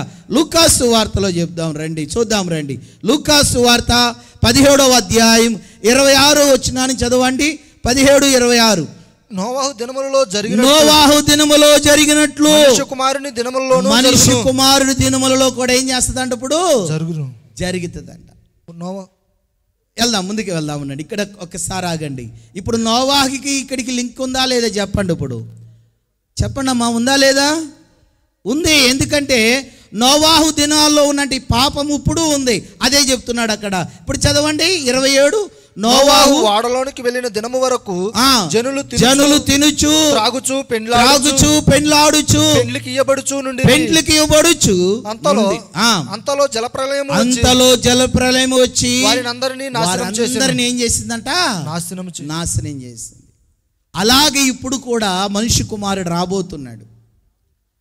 ఎందుకంటే శిష్యులు అడుగుతారయ్యా, రాకడంటున్నారు, మరలా మీరు వెళ్ళి వస్తానంటున్నారు, అది ఎలా జరిగిద్ది ఏంటి అని గుర్తులు ఏంటి అని అడిగితే ప్రభు అన్నాడు, మనిషి కుమారుని రాకడ ఎలాంటి గుర్తులంటే నోవాహు దినాల్లాగుంటాయి. నోవాహు దినాల్లో దేవుడు వాక్యాన్ని పంపించి హెచ్చరించినట్లుగా ఈ దినాల్లో వాక్యం హెచ్చరించబడుతుంది. నోవాహు దినాల్లో తినుచు త్రాగుచు పెండ్లకిచ్చుకొనుచు ఎలాగైతే ఇష్టానుసారమైన జీవితాన్ని జీవించారో ఇప్పుడు కూడా ఎక్కడ చూసినా ఇష్టానుసారమైన జీవితమే, క్రమశిక్షణ లేదు. భయంకరమైన త్రాగుబోతులు, భయంకరమైన వ్యభిచారము, భయంకరమైన నరహత్యలు జరుగుతున్నాయి. భయంకరమైన దినాల్లో మనం ఉన్నాము. అందుకనే దేవుని వాక్యము పిల్లల దేవుని సేవకులు బోరబూది చెబుతున్నారు, సహోదరులారా రాకడ సమయం సమీపిస్తుంది, మనిషి కుమారుడు రాబోతున్నాడు. ఆనాడు నోవాహు దేవుని వాక్యంతో హెచ్చరించబడి వాడిని సిద్ధపరచుకున్నట్లు కూడా మీరు కూడా సిద్ధపరచుకోండి. సంశిష్టమైన దైవ భక్తిలోనికి రండి, అది లాభం మీకు. ఎందుకంటే దాన్ని బట్టి మీరు వాడని సిద్ధపరచుకోగలుగుతారు. ఇలా దురదృష్టకరం ఏంటంటే అక్కడే కింద వచ్చినాలు చదువుదాం చూడండి. ఒక వ్యక్తిని హెచ్చరించిన తీసుకోలేకపోయాడు. ఆ వ్యక్తిని చూద్దాం. 28వ వచనంలో లోతు దినములో జరిగినట్లు జరుగును జనులు తినుచు త్రాగుచు కొనుచు అమ్ముచు నారు నాటుచు ఇండ్లు కట్టుచు నుండి. అయితే లోతు సొదొమ విడిచిపోయిన దినమున ఆకాశము నుండి అగ్ని గంధకములు కురిచి వారిని అందరినీ నాశనము చేసెను.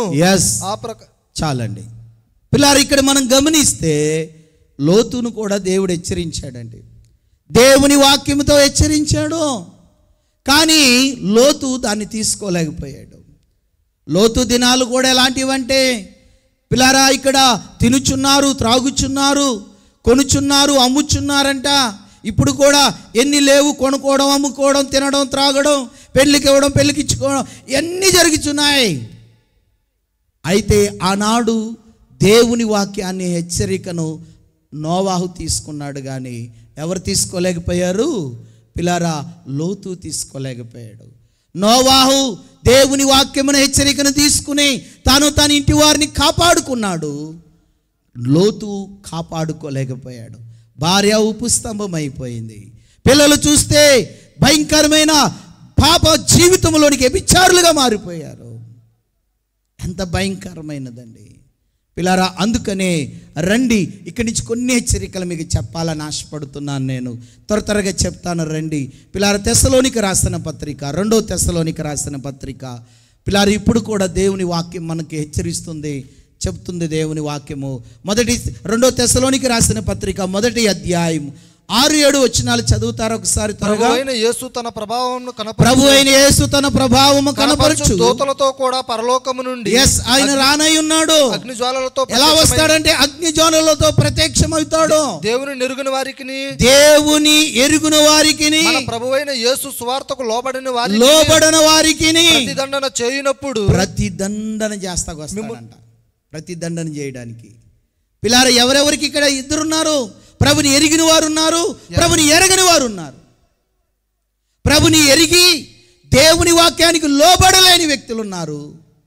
చూడండి, దేవుని సువార్త ప్రకటించబడుతున్నా సరే చూడండి, లోబడలేని ప్రభు నమ్ముకోలేని అనేక మంది జనులు ఉన్నారు.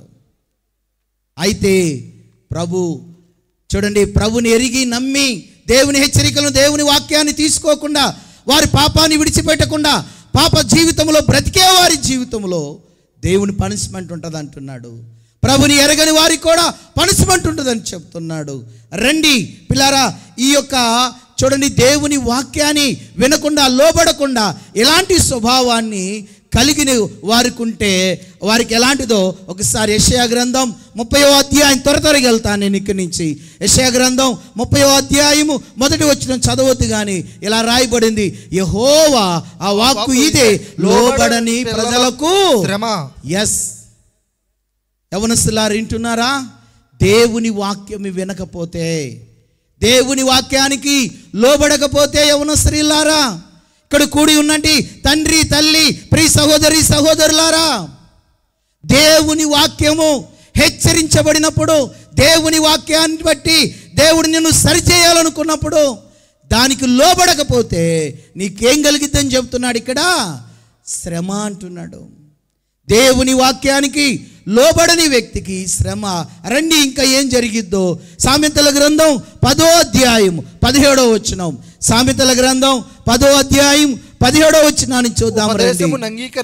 ఉపదేశమును అంగీకరించేవాడు మార్గములో ఉన్నాడు, జీవ మార్గములో ఉన్నాడు. గద్దింపుకు లోబడని వాడు త్రోవ తప్పుకు పోతావు. నీవు ఆత్మీయ జీవితంలో ఉండలేవు. చూడండి, నోవాహు దేవుని మార్గాల్లో తొలగిపోలేదు. ఎవరు తొలగిపోయారు అంటే లోతు తొలగిపోయాడు. కారణం ఏమిటంటే అతడు జీవ మార్గం నుంచి తొలగిపోవడానికి గల కారణం ఏంటంటే అతడు దేవుని మాటలు తీసుకోలేకపోయాడు, దేవుని హెచ్చరికలను తీసుకోలేకపోయాడు, దేవుని గద్దింపులు తీసుకోలేకపోయాడు. పిల్లారా, ఎలా మారిపోయాడంటే పిల్లారా, ఎలా తన మనసును మార్చుకున్నాడో రండి. ఇర్మియా గ్రంథం 17వ అధ్యాయం. దేవుని వాక్యాన్ని వినలేని వారు, దేవుని గద్దింపులకు లోబడలేని వారి యొక్క పరిస్థితి ఎలా ఉంటుందో కొన్ని విషయాలు చూపిస్తాను. ఇర్మియా గ్రంథం 17వ అధ్యాయం 23వ వచనములో చూస్తే, అయితే వారు వినకపోయిరి, చెవిని పెట్టకపోయిరి, వినకుండాను బోధనుందకుండాను మొండిగా తిరుగుతారంట. వీళ్ళు మొండోలు అయిపోతారు. ఇక పాస్టర్ గారు ఎంత అరిసి చెప్పినా సరే, ఎంత గద్దించి చెప్పినా సరే, వీళ్ళ మొండితనంగా అయిపోయి ఆ చెప్పుకున్నాళ్లే పాస్టర్ గారు చెప్తాళ్ళు అలాగే, మా బతుకు మాదే. ఏమిరా యవనస్తులు, అంతేనా? మా బ్రతుకు మాదే, మేము ఇలాగే బ్రతుకుతాం, మొండిగా జీవిస్తాం. అమ్మ అంతేనా? ఆడపిల్లలు మేము ఇలాగే బ్రతుకుతాం, ఇలాగే జీవిస్తాం, మాకేం అవసరం, వాక్యం అవసరం లేదు. పాస్టర్ గారు అలాగే చెప్తాడు, మా తల్లిదండ్రులు అలాగే చెప్తారు, మా ఆయన అలాగే అంటాడు, మా ఆవిడ అలాగే అంటది. మేము మానం కోడి పందాలు, పేకాట, సినిమాలు, షికారులు మానం. మొండోలం అండి మేము, మొండోలం. పిల్లారా చూడండి ఎంత భయంకరమైందో ఆ మొండితనానికి. చూపిస్తాను రండి, మీరు సాధించేది ఏముందో చూపిస్తాను రండి. ఇక్కడ మొండితనంగా ఉంటే పిల్లారా మీకు ఏమనిపిస్తుంది అంట? దేవుని వాక్యము కీర్తనల గ్రంథం 50వ అధ్యాయం, కీర్తనల గ్రంథం 50వ అధ్యాయం 17వ వచనాన్ని చూడండి ఒకసారి. దిద్దుబాటు నీకు అసహ్యము, నీవు నా మాటలను ఏం చేస్తావు? వెనుకకు త్రోచేస్తావు. ఆయన అలాగంటాడని ఏం చేస్తావు? విడిచిపెడతావు. దేవుని వాక్యాన్ని బట్టి నీ హృదయంలో తీసుకుని మార్చుకుందావు నీ బ్రతుకు అనుకోవు. దిద్దుబాటు నీకు అసహ్యం కనిపిస్తుంది. చూడండి ఎలాగ మారిపోతావు అంటే, ఇప్పుడు దేవుని సన్నిధికి వచ్చి దేవుని సన్నిధిలో కూర్చుని వాక్యం కూడా తీయలేవు. వాక్యం చదువునా ఎక్కదు, వాక్యం వింటున్నా ఎక్కదు. పిల్లారా మొండివాడిగా మారుతావు. మారేనా నువ్వు సాధించేది ఏమైనా ఉందా? రండి పిల్లారా, మీరు ఏం సాధిస్తారో నేను చూపిస్తాను. రండి, జాగ్రత్తగా ఏనండి పిల్లలు, యవనస్తులే కానీ పెద్దోలే కానీ. వాక్యానికి లోబడకుండా నిష్టానుసారంగా జీవించే వారికి ఇదిగో ఇలా ఉంటుందని చెప్తున్నాడు వాక్యం. రండి, రోమీలకు రాసిన పత్రిక. దయచేసి ప్రేమతో ఇది అర్థం చేసుకోవాలి. మీరు ఎంత భయంకరమైన ఓడో ఇప్పుడు చూపించాలని నేను ఆశపడుతున్నాను. రండి, రోమీలకు రాసిన పత్రిక 2వ అధ్యాయం 5వ వచనాన్ని చదువుదాం. నీ కాఠిన్యమును మార్పు పొందని నీ హృదయమును అనుసరించి ఉగ్రత దినమందు దేవుని న్యాయమైన తీర్పు బయలుపరచు దినమునందు నీకు నీవే ఉగ్రతను ఏం సమకూర్చుకుంటున్నారు చెప్పండి? ఇప్పుడు ఉగ్రతను సమకూర్చుకుంటున్నావు. నీకు నీవే పనిష్మెంట్ని సమకూర్చుకుంటున్నావు. ఎవరో వచ్చి నిన్ను శిక్షించరో, నీకు నీవే శిక్షను ఖరారు చేసుకుంటున్నావు. లోతు అదే చేశాడు పొరపాటు. చూడండి, లోతు సంశిష్టమైన దైవభక్తి లక్షణాల్లోనికి రాలేదు. దేవుని మాటను పెడచెవిన పెట్టాడు, హృదయాన్ని కఠినపరుచుకున్నాడు. చూడండి, చెప్తారులే అలాగే అనుకున్నాడు. తన సొంత మార్గంలో వెళ్ళి తన మీదకి శిక్షణ తెచ్చుకున్నాడు. ఎంత భయంకరమైన శిక్ష అంటే పిల్లారా, నరకానికి వెళ్ళిపోయాడు. నీతిమంతుడే, కానీ దేవుని మాట వినకపోయేటప్పటికి, చూడండి, దేవుని హెచ్చరికను తీసుకోలేకపోయేటప్పటికి ప్రమాదంలోనికి వెళ్ళిపోయాడు. ఎంత ప్రమాదం అంటే తెలుసా? వీళ్ళకి ఎలా ఉంటుందంటే, రండి సామెతల గ్రంథం 29వ అధ్యాయం, సామెతల గ్రంథం 29వ అధ్యాయం పిల్లారా చూస్తే 1వ వచనములో, ఎన్నిసార్లు గద్దించినను లోబడని వాడికి మరి తిరిగి లేకుండా హఠాత్తుగా నాశనమగును. ఈ మాట నేను చదవడానికి చెప్పడానికి కూడా నాకు ఇష్టం లేదు. హఠాత్తుగా వస్తుందంట నాశనం నీ మీదకి.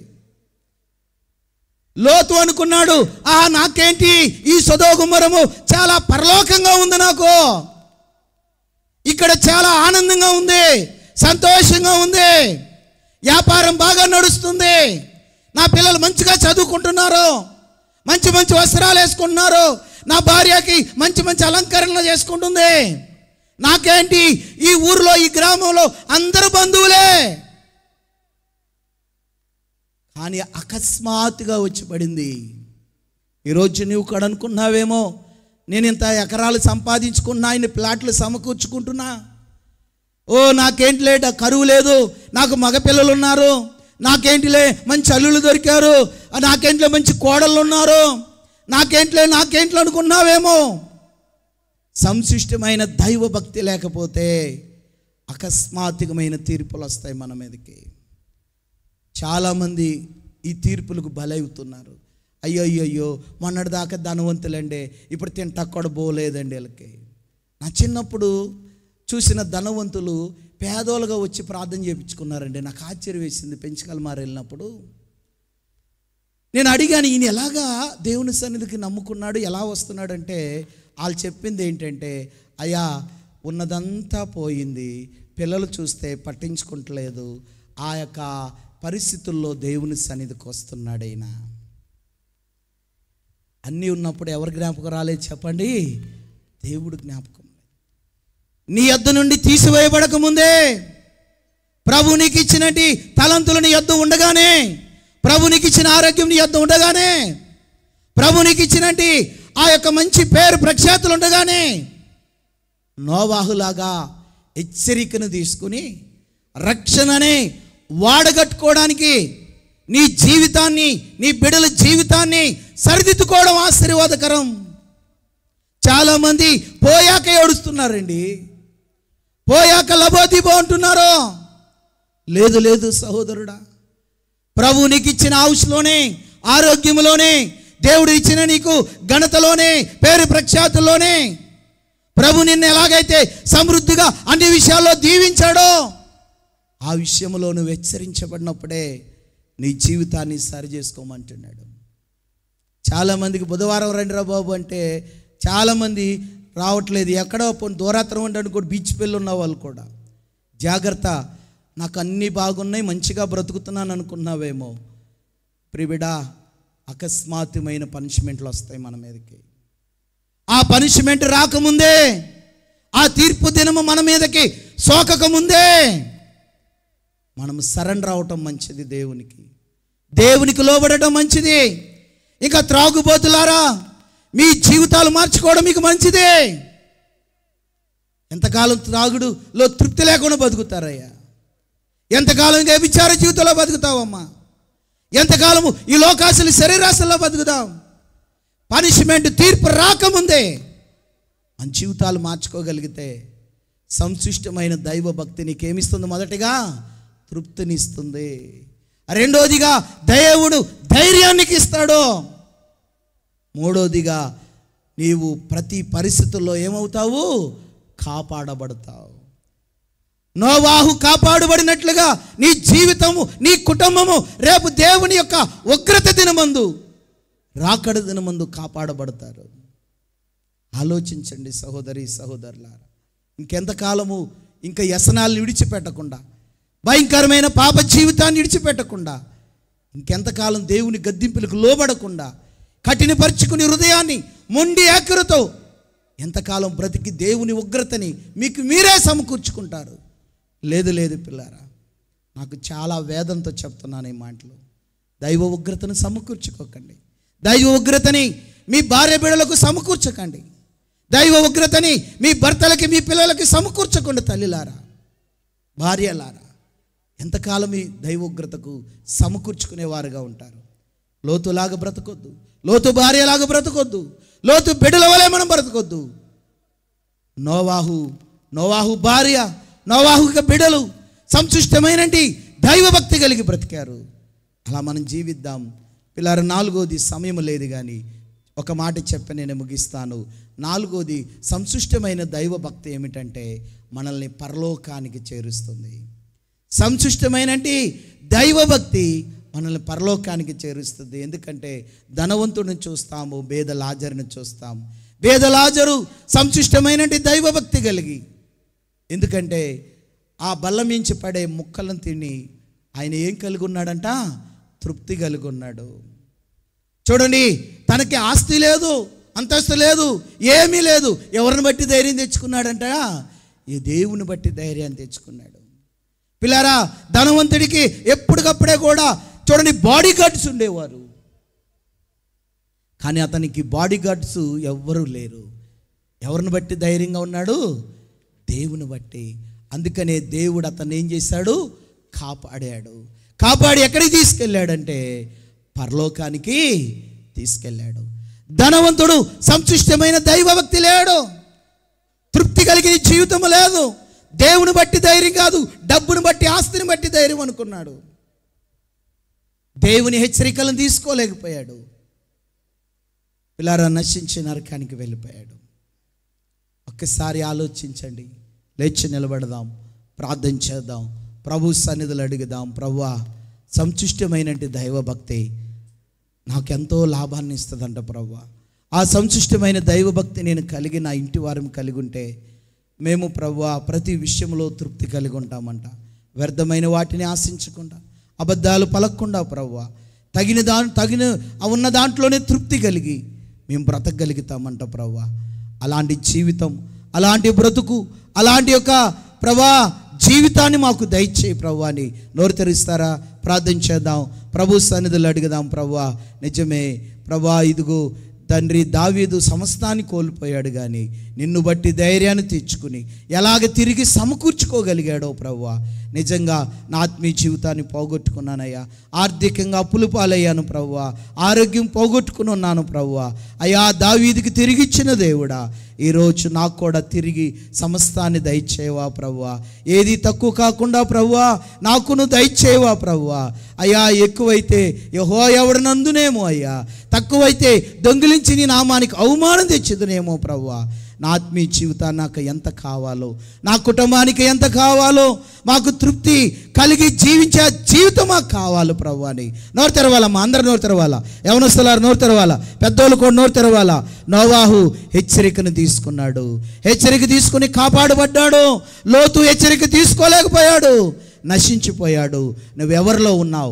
నోవాహులో ఉంటావా లేక లోతులో ఉంటావా? ఎలా ఉంటావు ఒక్కసారి పరిశీలన చేసుకో. ప్రభు సన్నిధులు అడుగు. ప్రభువా, అయ్యా, నోవాహు నీ హెచ్చరికను తీసుకుని సరి చేసుకున్నాడు ప్రభువా. కుటుంబానికి కొరకు ఒక వాడని సిద్ధపరుచుకున్నాడు ప్రభువా. అయ్యా, కాపాడబడ్డాడు ప్రభువా. మేము కూడా అలా కట్టుకోవాలా ప్రభువా. లోతు వలె మమ్మల్ని, మా పిల్లల్ని ఒక దైవ ఉగ్రతకి సమకూర్చుకొని వద్దయ్యా. అయ్యా, మేము తట్టుకోలేం ప్రభువా. అకస్మాత్తుగా వస్తుందంట తీర్పు ప్రభువా. అలాంటి పరిస్థితుల్లోకి మమ్మల్ని వెళ్ళని వద్దు ప్రభువా. నోరు తెరవాలి. ఏమన్నా భయం ఉందా? అసలు భయం ఉందా? అయ్యా పెద్దోళ్ళు కూడా నోరు తెరవాలయ్యా. భయం ఉందా? అసలు మీకు భయం లేదు కదా. భయం లేకపోతే దైవ ఉగ్రతని మనకు మనమే సమకూర్చుకుంటున్నాం. అడగాల ప్రభువా, దైవ ఉగ్రతకు పాత్రలు చేయనివద్దయ్యా. అయ్యా నన్ను క్షమించు ప్రభువా. ఆ పరలోకానికి నేను కూడా వెళ్ళాలో ప్రభువా, ఆ పరలోకం నేను చేరాలా ప్రభువా, నా ఇంటి వారమందరం వెళ్ళాలా ప్రభువా. నోరు తెరవాలి పిల్లలు, నోరు తెరవాలా, నోరు తెరవాలి. అందరూ కూడా కుర్చీలో ఉన్న వాళ్ళు కూడా నోరు తెరవాలా. తల్లులారా, తండ్రులారా, నోరు తెరవాలా. నోరు తెరద్దాం. ఇప్పుడు వాక్యం విన్నది కాదు, ఇప్పుడు ప్రార్థించేయడం ప్రాముఖ్యత. యవనస్తులో నోరు తెరవాలరు మీరు కూడా. నేను విన్నాను, మిమ్మల్ని గమనిస్తున్నా. భయం ఉందా? అసలు ముండోలైపోయారా? కఠినమైపోయిందా? ఉగ్రతకు పాత్రలుగా ఉన్నాం మనము. అకస్మాత్తుగా వస్తుందంట. అది ఏ క్షణం వస్తుందో, ఏ సమయంలో వస్తుందో తెలియదు పనిష్మెంటు. ఆ సమయం రాకముందే, ఆ ఉగ్రత దినము రాకముందే, ఆ నష్టపోకముందే పిల్లరా ప్రభుకు అడుగుదాం. ప్రభు, ఆ ఉగ్రత దినము అకస్మాత్ రాకముందే అయా మా జీవితాలను సరిదిద్దుకోవాలి ప్రభు, మా బ్రతుకులు సరిదిద్దుకోవాలి ప్రభు. సంశిష్టమైన దైవ భక్తిలోనికి మేము రావాలి ప్రభు. అయ్యా ఆ పరలోకం చేరాలి ప్రభు. నోరు తెరవాలా.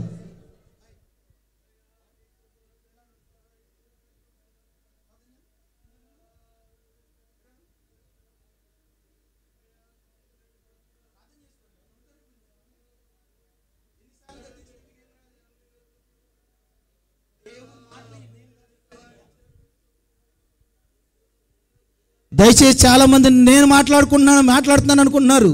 నేను కాదు, దేవుని వాక్యం ఇది. దేవుని వాక్యము. నీకు నీవే ఉగ్రతను సమకూర్చుకున్నావు. నీకు నీవే, ఎవరో కాదు. అకస్మాత్తుగా వస్తుందంట దేవుని పనిష్మెంటు. అది రాక మునిపే, ఆ పరిస్థితి తెచ్చుకోకముందే, తండ్రులారా, తల్లిలారా, కుర్చీలో కూర్చున్న వారులారా, నోరు తెరిసి అడుగు ప్రభువా, దైవ ఉగ్రతకు పాత్రునిగా నన్ను మారనివద్దు ప్రభువా. అయ్యా సంశిష్టమైన దైవ భక్తి కిందకి రావాలయ్యా. అయ్యా ఉన్న దాంట్లో తృప్తి కలిగి బ్రతకాలయ్యా. అయ్యా ప్రభువా సహాయం ఇచ్చేయను ఆయన.